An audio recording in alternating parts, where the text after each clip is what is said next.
امیر المومنین علی بن ابی طالب علیہ السلام کے فرامین پر مشتمل مجموعہ کلام نہج البلاغہ اور نہج البلاغہ کا تیسرا باب باب المختار، اور باب المختار میں سے امیر المومنین علیہ السلام کا 10واں فرمان آپ صاحبان کی خدمت میں پیش کرنے کی سعادت حاصل کی جا رہی ہے۔ 10ویں فرمان میں مولا علی علیہ السلام فرما رہے ہیں وقال علیہ السلام اذا قدرت علی عدوک فاجعل العفو عنہ شکرا لقدرت علیہ۔ بندے کو نصیحت فرما رہے ہیں کہ جب تم دشمن پر قابو پاؤ تو اس قابو پانے کا شکرانہ اس کو معاف کر دینا قرار دو۔ عفو درگزر کا یعنی معاف کرنے کا محل وہی ہوتا ہے جہاں انتقام پر قدرت حاصل ہو، اور جہاں قدرت ہی نہ ہو وہاں انتقام سے ہاتھ اٹھا لینا مجبوری کا نتیجہ ہوتا ہے جس پر کوئی فضیلت مرتب نہیں ہوتی۔ البتہ قدرت و اقتدار کے ہوتے ہوئے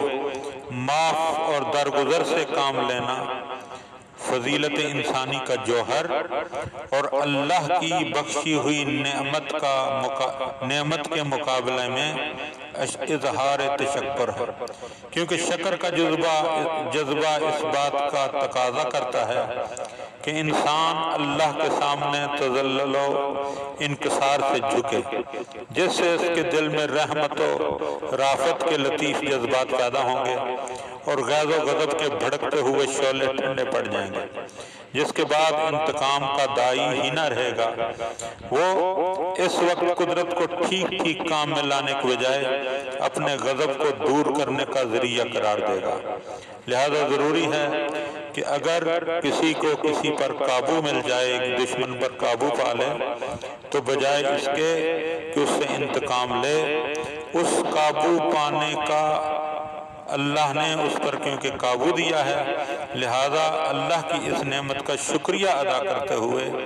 اپنے دشمن کو معاف کر دے۔ اور یہ طریقہ صرف اور صرف ہمیں محمد و آل محمد میں نظر آتا ہے۔ امام سجاد علیہ السلام کے واقعات، مولا حسن ابن علی علیہ السلام کے واقعات، اور اس کے ساتھ ساتھ امیر المومنین علیہ السلام کا اپنے قاتل کو جام شیریں پلا دینا اس بات کی دلیل ہے کہ محمد و آل محمد صرف قول کے غازی نہیں بلکہ دنیا کو عمل کر کے درس دیا ہے۔ خدا بند عالم ہمیں ان دروس کو سمجھنے اور ان پر عمل کرنے کی توفیق عطا فرمائے۔ اللہم